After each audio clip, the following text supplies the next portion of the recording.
So I was interviewing for Bank of America.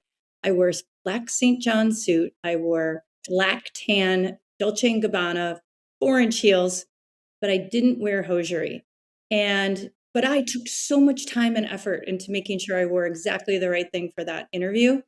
So the feedback came back to the executive recruiter and said, well, the president really liked her and thought she was perfect, but she didn't wear hosiery to the interview. And he said, that's like a man not wearing a tie to an interview. And the person that I wasn't going to report to him directly, I was going to report to somebody else who was a man, and his name was Robert.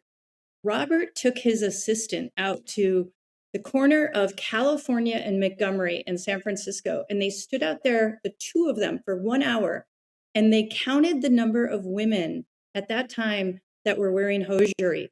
And it was like something like 80% weren't wearing hosiery. And then they actually did the research that at that exact time, hosiery became not cool because of Sex in the City and Sarah Jessica Parker. And so they took all of this data and they went back to the president of Bank of America and they said, you need to hire her.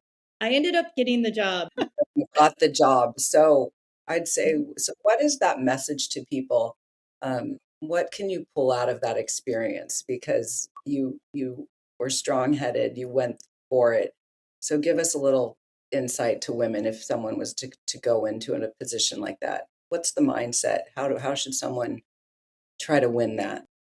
I was very lucky because they gave the honest feedback to the executive recruiter that was in charge of putting me in that role.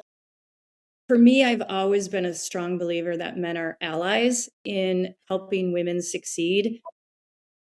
I and so I was lucky to have male allies in that situation. I also think that data doesn't lie. Just get the data. I researched, I knew exactly what to wear for that interview. I did it intentionally.